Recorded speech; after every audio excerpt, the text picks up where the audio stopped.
Decide not to use it. Curry, way downtown. Bang! Oh, what a shot from Curry! Rebound bounce. Back out to Allen. His three-pointer. Bang! Tie game with 5 seconds remaining. Oh, blocked by James. LeBron James with the rejection. Lillard, long-range three. And it's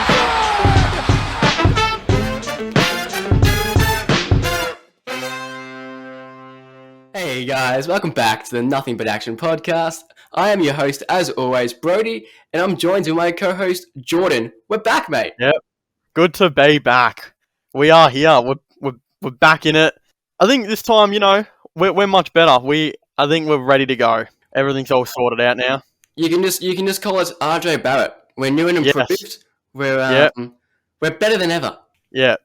The old days. We've moved on from Kevin Knox. It's RJ Barrett now.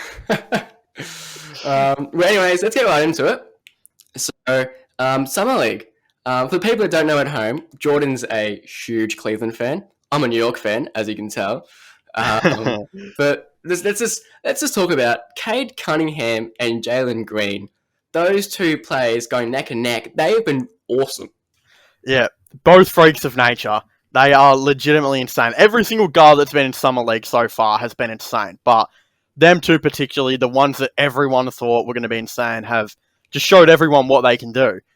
Especially Jaylen Green. Especially him. Green is, being completely honest, Green has impressed me. I didn't watch that much of Green, going to be completely honest. So I was going in a bit blindsided, but he is awesome. His that mid-range shot he does off the dribble is as remarkable. It is honestly really good. It's freakish how he can do that at this age. Like, if that doesn't show people what the G League and what, leagues that have experienced players in it can do for a player like Jaylen Green, I don't know what will. You look at LaMelo Ball. He was insane in the, because of the NBL, and I think Jaylen Green, the G League's helped his career heaps.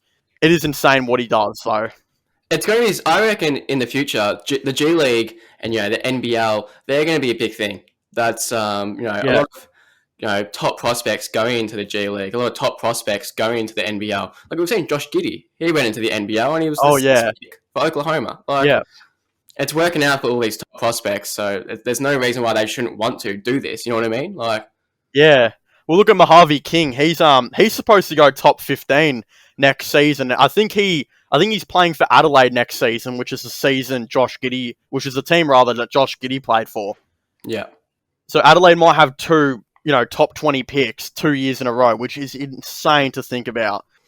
All of these players coming in. It really does. Yeah. It just shows that the talent, and I think this playing against the older people as well, because in the NBL you're playing against these grown men, and it's the same in G League. Like pretty much that you're versing some older people. Like it's a lot better for them to learn, in my opinion. Well, I can't remember who Jaylen Green had on his team, but I'm pretty sure he had Zach Randolph on his team. I don't know if you remember him.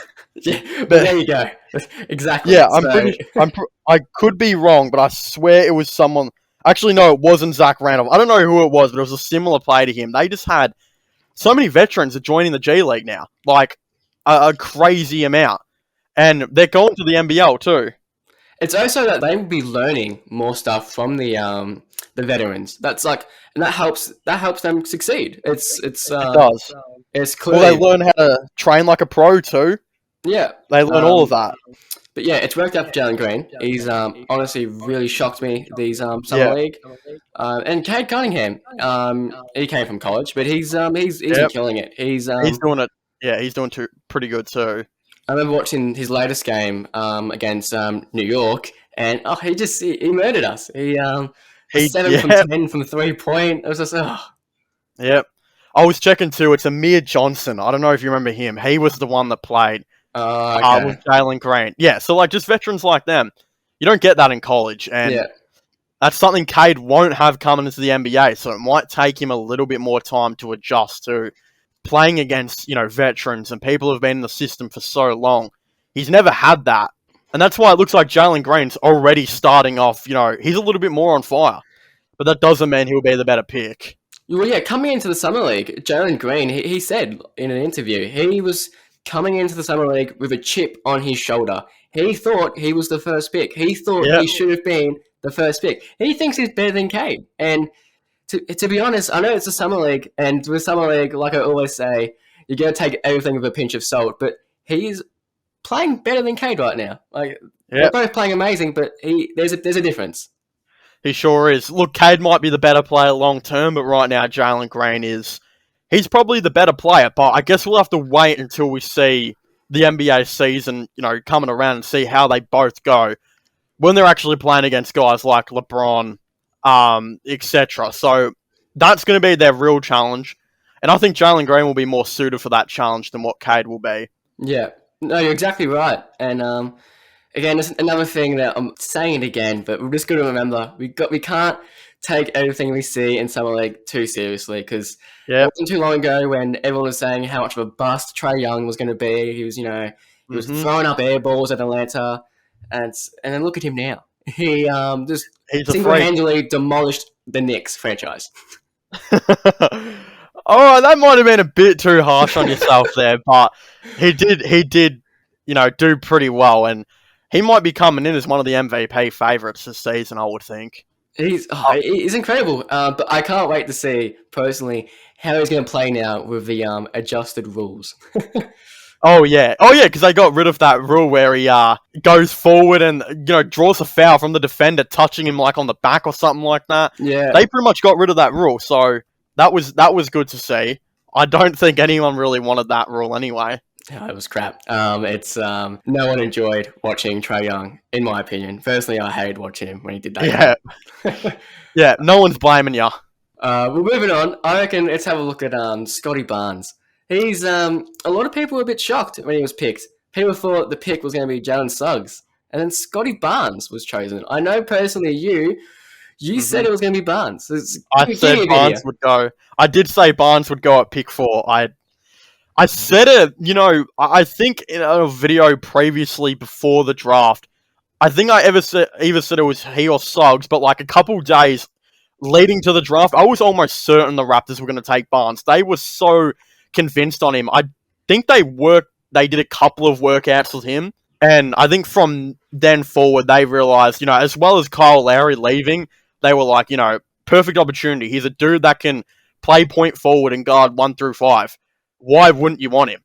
He's again another player that shocks me a bit this summer league, because I'm a huge fan of Jalen Suggs. I watched all of him. I love him. But Scotty Barnes, man, he's like his passing is incredible. Like I'm just watching him doing freakish bullet passes, is from full court. I'm just like, it's freakish. And his defense, like for a player that can, like you said, defend 1 to 5, his perimeter defense, like guarding point guards, is just incredible. You know what's even more crazy than that? This dude's weakness coming into the draft was his offense. And he had like 2 25-point games the other day. How does that happen? He doesn't have a flaw in his game in Summer League really so far. Oh, he's shooting, of course, but again, it's going to work on that. Well, that was a big thing. People are saying is he couldn't create his own shot, which I personally still agree. But he's it's true. His shooting isn't that good. But then in the first Summer League game, he's just shooting pull-up threes, and he was getting them in. Yeah. Oh, dude he is I don't know if I don't think he will be better than Jalen Suggs coming into the NBA at the start. But I think if you can get Scotty Barnes to do, even half of what Draymond Green did in that, 2017 season where he was averaging like 10, 7, and 7 or whatever, but was like pretty much the best defender in the league. Yeah. If you can get like half of that, but his offense improves gradually, that's a winner, pick 4. Like, you've just got to, people forget Draymond Green was an all-star, and that's the guy Scotty Barnes is compared to. I think the issue, I was looking at it for Toronto. The issue with that was this, who's going to be their point guard? But it's another player that's impressed me is Malachi Flynn. He's actually been really good. Oh, yeah. For that Toronto team, he's shown I don't know about starting point guard just yet. Let's not push it too much. But he's shown that he can be a point guard in the league. He's actually really good. Yeah. Well, the way I thought they were going to do it is, I thought they might have started Scotty Barnes at point guard, but I had Toronto Raptors, fans telling me in the comments that, their coach, he's not just going to give, Scotty Barnes the starting place until he earns it. Yeah. Which is very, very true. But has he earned it? Is that the question? Has he already earned the starting spot? I mean, look at his summer league so far. It's insane. There's a lot of coaches go about it different ways. A lot of coaches think if you're drafting a lottery player, they should start instantly, and if they don't, that's just ruining their they're learning. But then there's other coaches that say you gotta earn it. Which, in my opinion, that's how I agree. You got to earn your starting positions. But like you said, he probably has earned it already. He's killing it. But it's like, what do they see in him though? Where are they gonna start him? Do they envision him starting alongside OG Anunoby, Pascal Siakam? Do they see them all in the same lineup, or is he going to come off the bench until they find a trade for Pascal Siakam? That's the thing as well. Is what's Siakam's future looking like? That's the thing. I'm not too sure Siakam is actually going to really play that well with Scotty Barnes. I really think they've now got to find a Siakam trade, and I reckon that's definitely on their radar. They've got to they've got to find a trade for Siakam. Do you see them starting together this year? Do you see Barnes starting at point guard? No, I don't. I don't think. I think Barnes will come off the bench. Okay. It's just maybe when Siakam leaves, he will start. Because I think Scotty Barnes is actually really good. But I just can't see Siakam and Scotty Barnes both starting, even if it is Barnes at point guard. I'm not too sure about that. I think Barnes' more natural position is at power forward, but then playing the point forward role, Draymond Green. That's his position in the NBA. That's exactly what I think. That's what I like about him.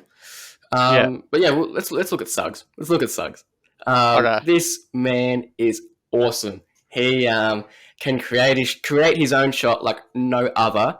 He's a very good off dribble scorer. One thing I love about him, he has the hustle. He's not a player that's going to go into a game only putting in 50% effort. He's going to put in 110% effort in every time, just like Westbrook. But I love him. Can I tell you something though? What's that? Don't be surprised if he struggles in his first season. Don't be surprised at all. Because he had a very good first summer league game, right? Yep. But then I don't know if you saw his stat line against the Cavs, but he was not good. Yeah, I saw. Yeah. Yeah, and there will be games like that throughout the season where he is going to struggle a lot like that. And think about it like this too. He's battling it out with RJ Hampton, Cole Anthony, Markel Fultz is coming back.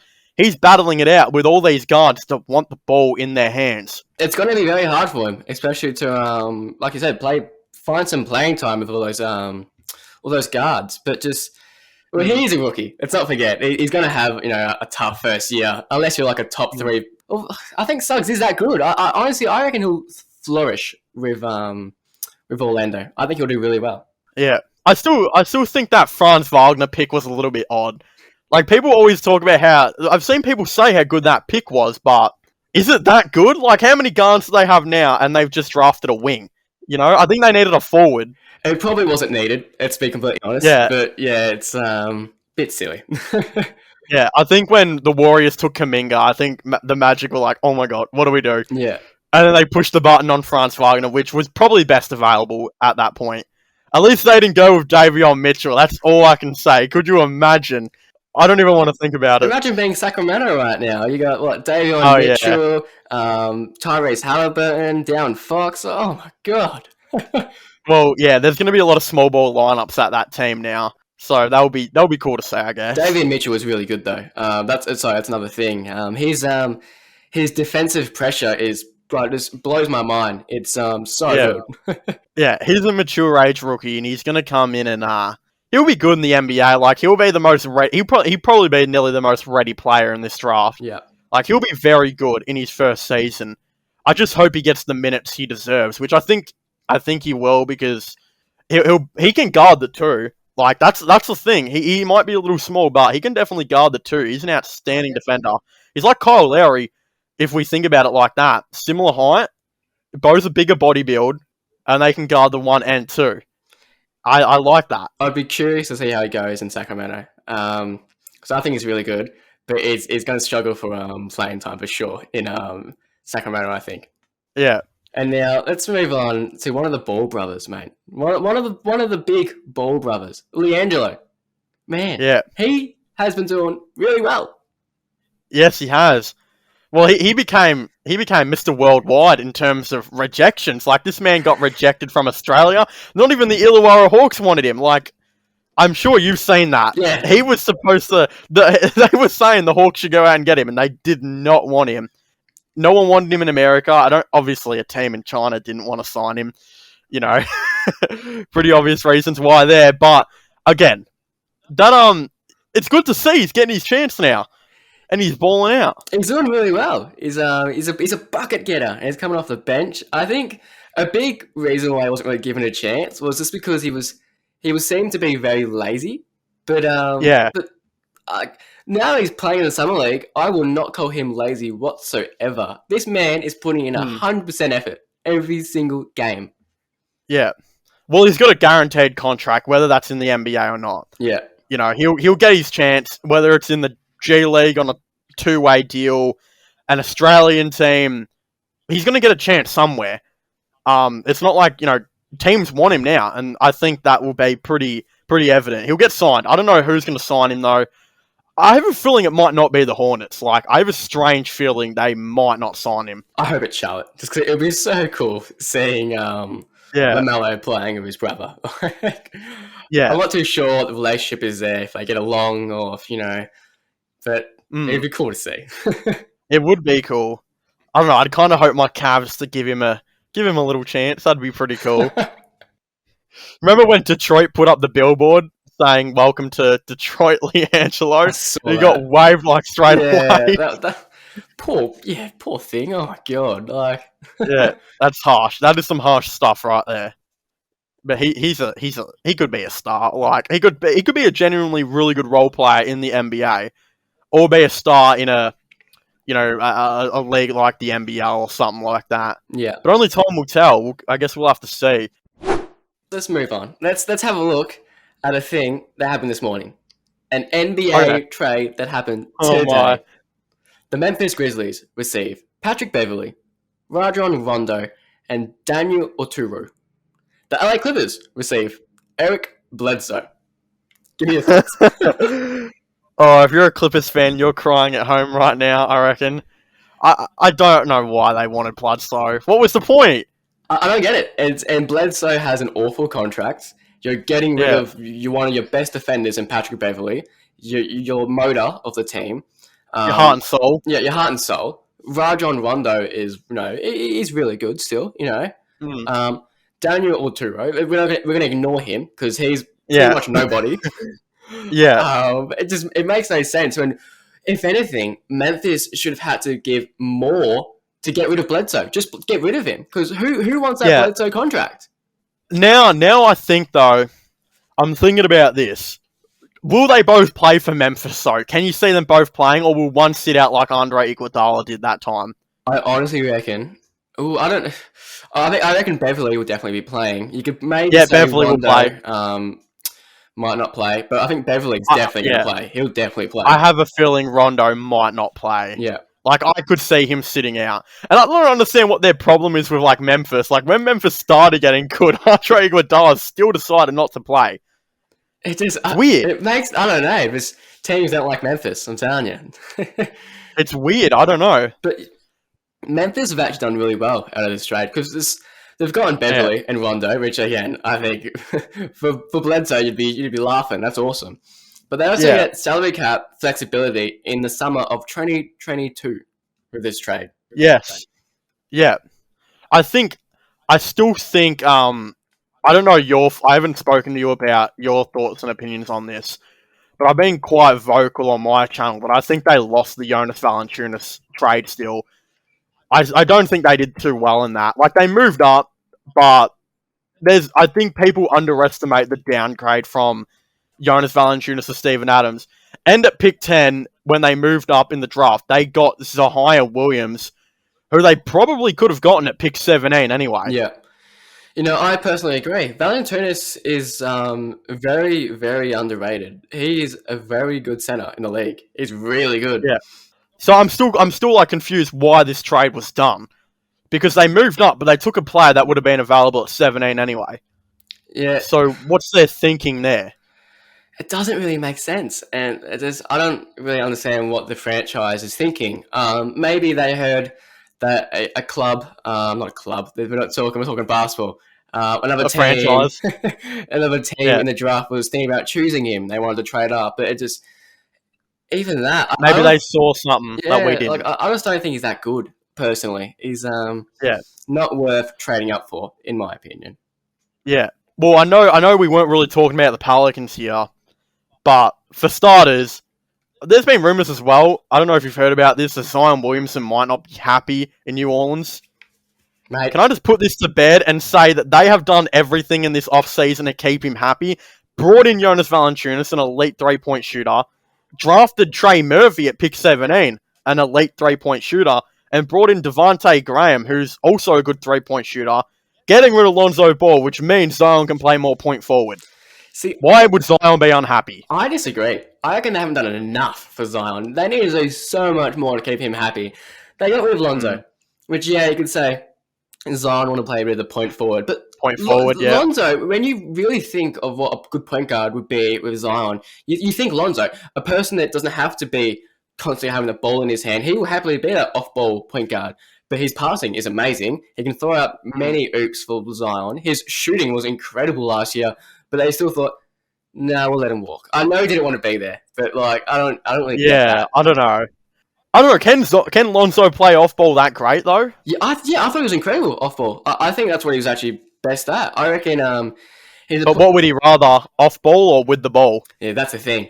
Maybe he wanted to leave because in New Orleans that season he was probably more of an off ball guard. He drew the ball up sometimes, but it was more just then kind of pass it off, let someone else do the work, and he'll kind of just sit somewhere and get ready for the ball and shoot that.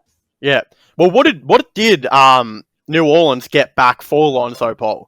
That's a question that I don't have the answer to. Sure. Like, I don't know, because it was a sign and trade, right?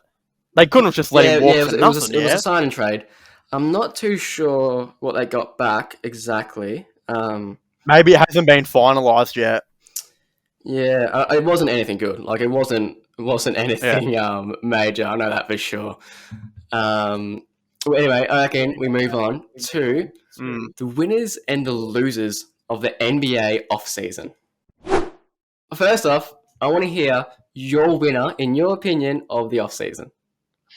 Jeez. Give it to me, mate. I haven't really put too much thought into this one. You know, I've heard some people critiquing Chicago's offseason. I've heard others say it was a really good one. I don't really see what was wrong with Chicago's offseason. I think they're probably the winners, right? Lonzo Ball at point guard. You brought in that really great defense, which means Kobe White can come off the bench. You bring in DeMar DeRozan, which means Patrick Williams is still a good defender. You know, can play the power forward position. I think they don't have any picks. That's the issue. Like, they traded up a lot of picks, and they brought in Caruso, but they didn't sign they've got a very good 8-man rotation, like 8 and 9-man rotation. But then after that, they've got legitimately nothing. That's the area of concern. I know that Caruso contract got a lot of slander when it got signed. And personally, I really, really rate Caruso. But that contract, I think it was good. I still think it was slightly overpaid, but he's a very good player. He can slash, he can shoot. I think he's really good, and I'll be curious to see how he goes in Chicago. But personally, I don't think that's the winner.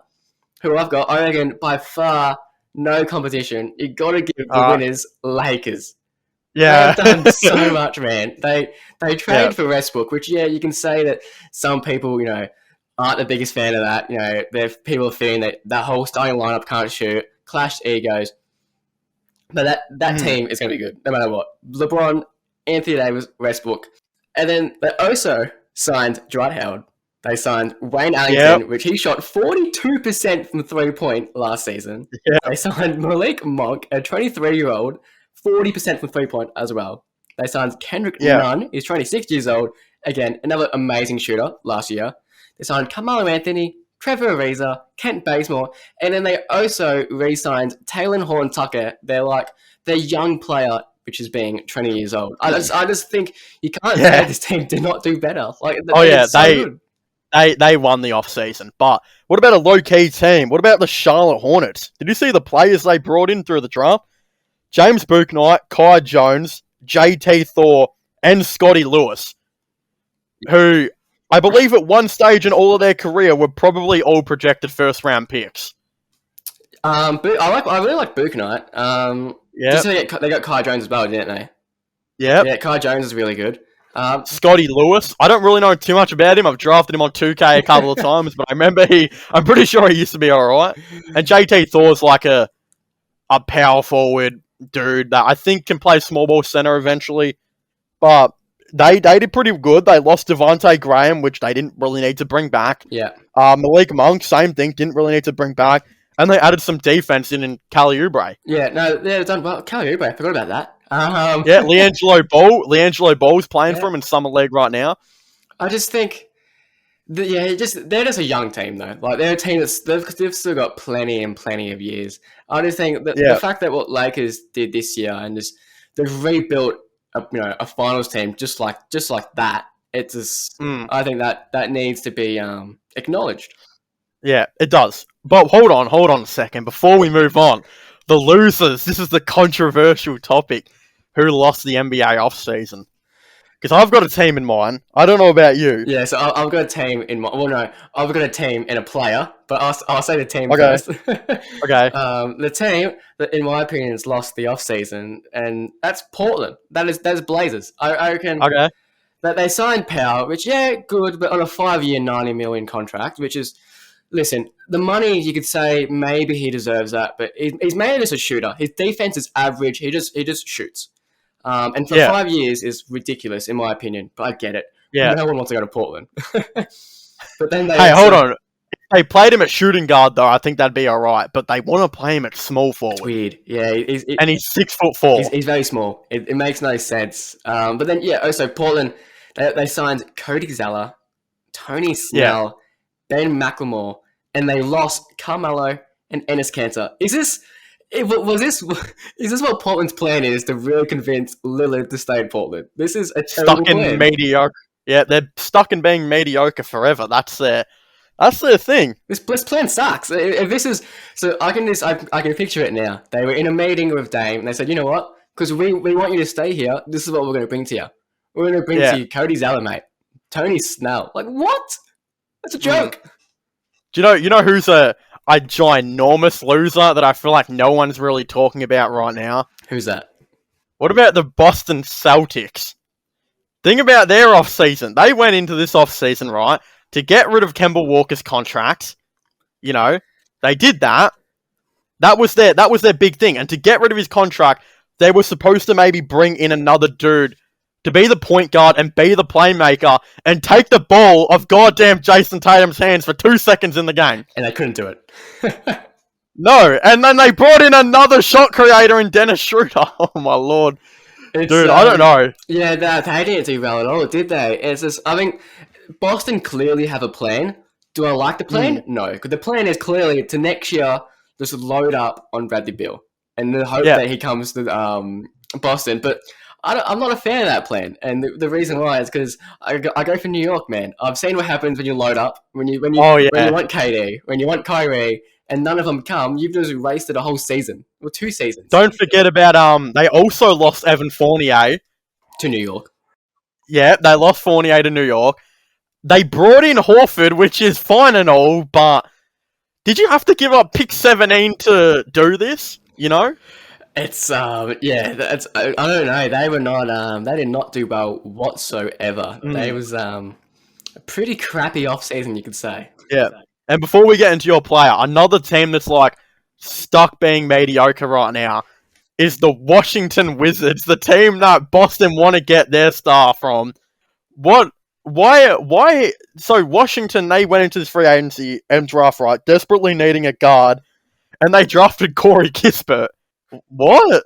Like, Where's the logic in that? See, I think if we're ignoring draft stuff for Washington, I think they've done all right. The Westbrook trade, I think they did pretty well for Westbrook. Like, they got Kyle Kuzma, which, for all we know, he could still be a star, some sort of star.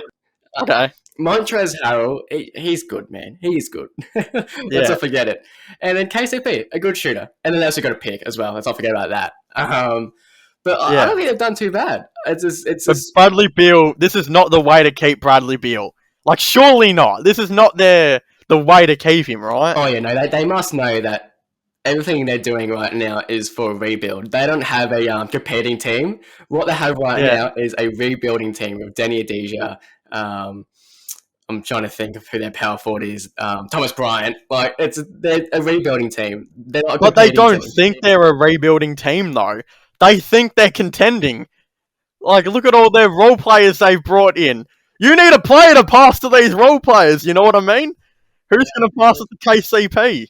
Yeah, they've got Russell Westbrook. Oh, no, he's gone. Oh, no.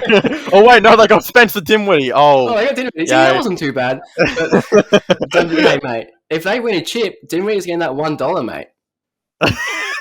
I saw that. That was... Yes. Oh my God. For the people that don't know, if Dinwiddie wins a championship in his contract, he gets a bit of extra money, being $1 single. Is it actually $1? I don't think it was that. Wasn't it? Like... It was just an absolute joke. Hold on. I reckon, talking about the Boston Celtics, though, I think we segue into your next thing here that you had on here. You have Dennis Schroeder, the 1 year, $5.8 million, signing with Boston. Is that a good signing, Brodie? You tell me. That is an amazing signing for Boston. But for Dennis Schroeder, oh, no. That is not a good signing. He declined an $84 million contract at LA to sign a 1 year deal at Boston for $5.8 million. Dennis Schroeder is down bad. He is down bad. Yeah. But is it a good signing if he starts, though? See, this is the thing, because I know you've made a YouTube video on this, and it's good. Yeah. It's is he actually going to start? It's a tough situation because, in my opinion, I don't think Schroeder would really work that well with Tatum. Yeah. But if anything, Schroeder's actually going to play the minutes that Tatum's kind of on the bench, because Tatum demands the ball quite a lot, and good luck trying to take the ball off him. And it's just not going to work. So honestly, he's probably going to be on the bench. Yeah, well, I think one of the most united fan bases in the league, correct me if I'm wrong, but a lot of Boston Celtics fans, there are a lot of fan pages out there where, like, they kind of agree on everything. Jason Tatum's the GOAT, this and that. But then, like, I've seen a lot of arguments. He's only 21! Between them. Yes. I've seen a lot of arguments between them, though, about Schroeder. Half of them saying that he'll start, half of them saying he shouldn't. He shouldn't start. They should bring him off the bench. He wouldn't fit as the starter. Like you said in your video, he's not a starter really at all as a player. But I think especially with Boston, he would not work as a starter whatsoever. Yeah. Well, he's the opposite of what they envision they get in this offseason. They envision they get, I think, a dude like Lonzo Ball, an incredible playmaker that can playmake the ball to like Jason Tatum and teach Jason Tatum how to play a little bit more off ball. With a playmaker, which he hasn't really had before, or at least in a long time. I think that's what they envisioned. Instead, they found another shot creator like Kemba Walker. Yeah, like I said, instead they got a player that's facilitation it's all right, it's average, but he can't shoot. He you think he's a good slasher, but if you actually look at his stats from last season slashing, it was actually pretty bad. Yeah. Well, he's a worse playmaker than what Kemba Walker is, and they wanted more playmaking in this offseason. There you go. This signing, it's a good signing at $5.8 million. I will give him that. Yeah, but it probably doesn't make that much of a sense. That much sense. He should not start next season. I think that's the final. So the real question is, Jordan, who's the starter? Ooh, Pritchard. Peyton Pritchard, right? Yeah. He has to start, or. I don't know. They might have a shock play come in and start. Marcus Smart might start for all we know. Marcus Smart. I don't think they really have a direction. Yeah, they don't really have a direction so far on who's going to start at point guard. And they're also really keen on bringing back Isaiah Thomas, maybe. Like, we've heard about that. Maybe he proves himself, you know? That would be awesome to see. That would be really good to see him come back to Boston. Yeah, that would be.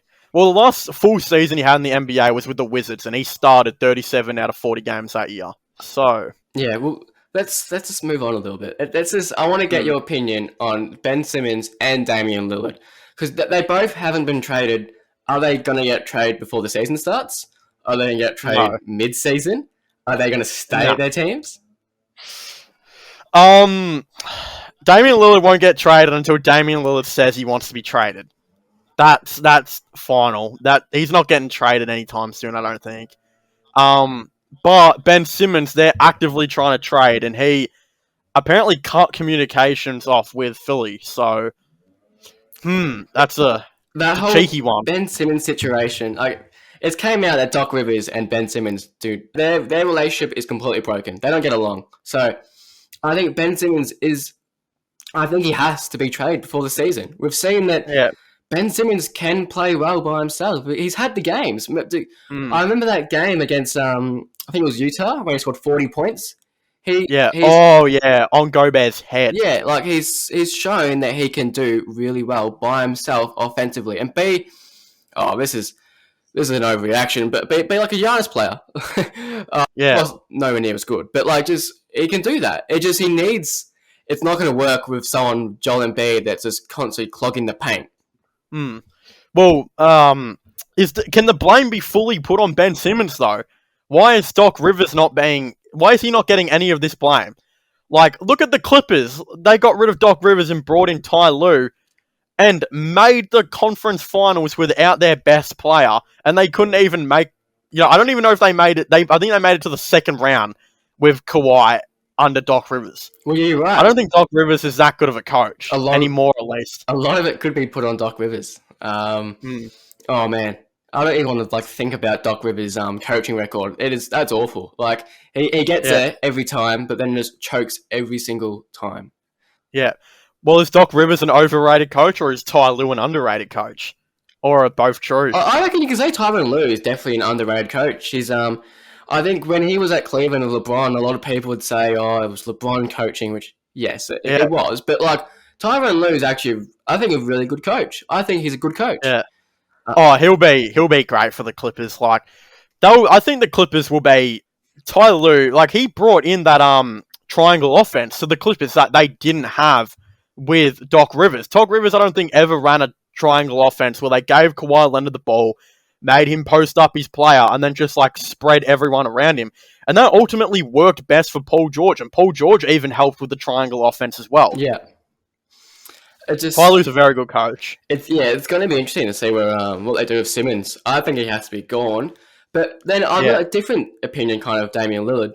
I agree with you. I honestly do think there's no way he's leaving unless he actually requests a trade, which is kind of obvious because who wants to just trade Damian Lillard for no reason? But it's no one. I think he might give Billups a chance at coaching, maybe 30 games in or 20 games in.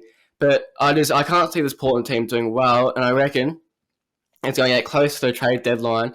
And he's going to say, "Stuff this! I want out. Trade me. I want to go to Philly, or I want to go to New York." I have a feeling he'll make up his mind by the trade deadline, but I think he won't request a trade until the end of the season.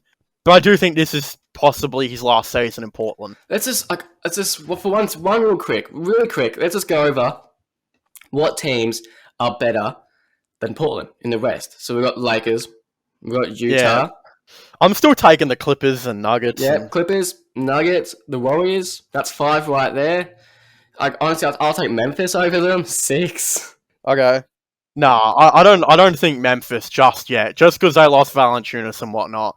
See, I don't know. I personally really rate Memphis, the Grizzlies.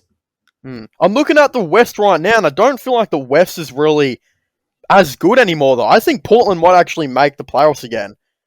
Yeah, I still reckon they won't. I reckon that team just sucks, man. And it's just they're not good. Well, Memphis got worse this year. They got worse. New Orleans, they're pretty stagnant. San Antonio, they got worse. But let's not forget about Phoenix, Dallas. Okay. They'll be like an 8th to 10th team or a 7th to 10th team. They'll float team. around. Like, that's a playing team. That's the exact same as that's worse than last year. It's not something that Dame is going to be looking forward to, and I reckon that would be very obvious come to the start of the season, and then I just think he says, "I'm a celebrity. Get me out of here." We're not sponsored, by the way. No, but the other thing too is Ben Simmons' value is slowly losing his value is going down every day. Yeah. And there's one team who I know so badly wants Ben Simmons, but it just, the Sacramento Kings, they're trying every day to get him. Like, you can just tell they're trying. Like, I think there was a rumor they offered up Buddy Hield, Marvin Bagley in a first, and Philly, who want 4 future first-round picks, and a team's future for Ben Simmons declined it. So you can't see my face right now, but I'm rolling my eyes. That's ridiculous. I think Philadelphia don't understand what Ben Simmons' trade value is right now. It's not as good as they think it is. I think if I was Philly though, I would want more than that. But I'd be asking for Buddy Hield, Marvin Bagley, and 2 future first round picks. I think that's that's his value now. Yeah. Until he proves that he can maybe at least shoot a mid range, and I can't see his value. And he's fighting with the coach. He's put his team on mute. His value's just going down every day. Do you know what I just thought about? It was really funny to think about the last offseason when we did a podcast. We were talking about Ben Simmons being traded to Sacramento. Were we actually? No way. We were talking about Marvin Bagley and all those plays, and look at it. We came to it again, and it's just like wow. Now both of them are worse than they were last year too. I know. So it's just like, when are they going to pull this trade already? Yeah. Have you seen the clip of the fan at Summer League? He screamed out to Sacramento's GM. He goes, "You're the best GM we've had in a long time." Yeah. Sure. And then he goes, "Trade for Ben Simmons," and the bloke nods his head. Yeah, I've seen that. He wants Simmons. It's just a matter of time at this point, I reckon. Because they desperately want another point guard. Yeah. No, he'd end up playing like a power forward point. Oh yeah, he'd start at power forward. But wow, that team's versatility with like ball handlers would be kind of insane if you think about it. Yeah, it's De'Aaron Fox, Tyrese Halliburton, Davon Mitchell, Ben Simmons, like far out. Yeah, and it's not like none of them can shoot. I mean, 3 of them are good shooters, I suppose. One of them's, So I think how it goes will be interesting. Yeah, it'll be very interesting, and I can't wait for this off season. Well, anyway, I think it's time to wrap it all up. Is there anything else you want to say, Jordan, or are you ready to wrap it up? No, I think that's all right. Until next time, I suppose. Yeah. Well, thanks for listening, everyone. We're happy to be back, but don't forget to leave us a rating on iTunes or a review if you haven't already, because I can tell you, we definitely appreciate it. Make sure to follow the Facebook, where we drop. You'll be able to know whenever we're dropping our next episode. That's at Nothing But Action. Is there anything you want to plug, Jordan, real quick? Nah, Nothing But Action. There you go. Follow it everywhere. There we go. Give it good ratings. Comment in the comment section. Do what you have to do. That's all you need. Get it out there. Thanks for listening, guys.